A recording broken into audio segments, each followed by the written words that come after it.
Varian baru COVID-19 asal Afrika, Omicron, disebut sudah terdeteksi di Malaysia.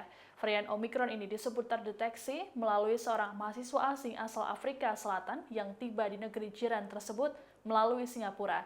Terkait hal ini, pemerintah Malaysia melarang masuknya pelancong dari sejumlah negara yang telah melaporkan temuan Omicron ini. Temuan varian Omicron ini dikonfirmasi oleh Menteri Kesehatan Malaysia, Khairy Jamaluddin, pada Jumat 3 Desember, seperti dikutip dari tribunnews.com.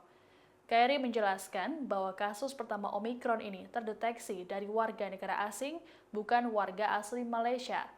Pasien merupakan mahasiswa berusia 19 tahun asal Afrika Selatan yang baru saja tiba melalui Singapura. Saat ini pasien tersebut telah dikarantina bersama dengan 5 orang lainnya yang berada di bus yang sama dari Kuala Lumpur menuju Ipoh, Perak. Disebutkan oleh Khairy bahwa mahasiswa tersebut memasuki Malaysia sebelum Badan Kesehatan Dunia atau WHO mengumumkan bahwa Omicron sebagai varian of concern atau VOC. Pemerintah Malaysia telah melakukan pelarangan masuk sementara bagi negara-negara yang telah melaporkan temuan Omicron pada Rabu lalu. Larangan perjalanan ini berlaku untuk 8 negara Afrika termasuk Afrika Selatan, Zimbabwe, Mozambik, dan Malawi, serta dapat diperluas ke negara-negara lain di mana varian itu telah terdeteksi seperti Inggris dan Belanda. Malaysia juga akan menunda rencana untuk membuat jalur perjalanan yang divaksinasi atau VTL dengan negara-negara yang terkena dampak.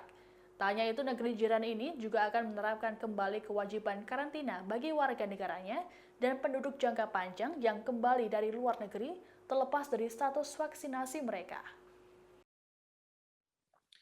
Jujukan genom seterusnya telah dilaksanakan semalam dan mendapati keputusan positif bagi varian Omicron pada 2 Disember semalam. Kes ini melibatkan seorang pengembara bukan warga negara berusia 19 tahun yang tiba dari Afrika Selatan melalui Singapura pada 19 November.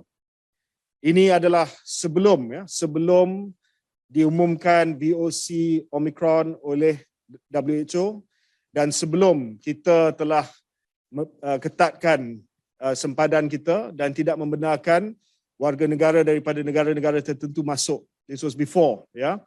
Dan kita dapati bahawa beliau telah menjalani ujian RT-PCR COVID-19 setibanya di pintu masuk antarabangsa KLIA. Beliau merupakan seorang pelajar di sebuah universiti swasta di Ipoh, Perak.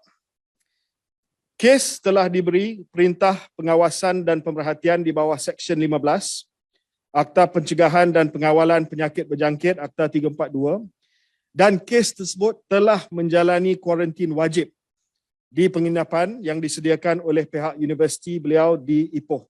Demikian informasi kali ini, nantikan terus informasi terbaru lainnya hanya di kanal YouTube Tribunnews.